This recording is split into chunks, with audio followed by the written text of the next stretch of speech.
I have a Poulan Pro 25cc blower. What is the procedure for adjusting the carb?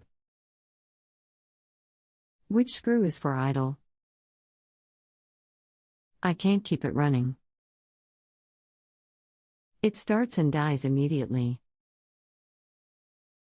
I screwed up the adjustment and am trying to get it back to factory. Welcome to Just Answer Small Engines. Let me try to help you. I don't know it all, but maybe together we can get you a satisfactory answer.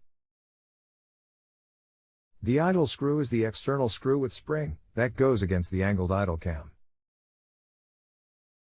The low L speed screw needs to be 1/1/1/2 turnout. To begin with, add same for the high H speed screw. Final adjustment has to be made while engine is running. If it will not stay running, check your fuel lines for cracks or splits, where they push on the connections. If you have a home improvement or appliance question and want to chat with an expert now, visit justanswer.com/YTHI.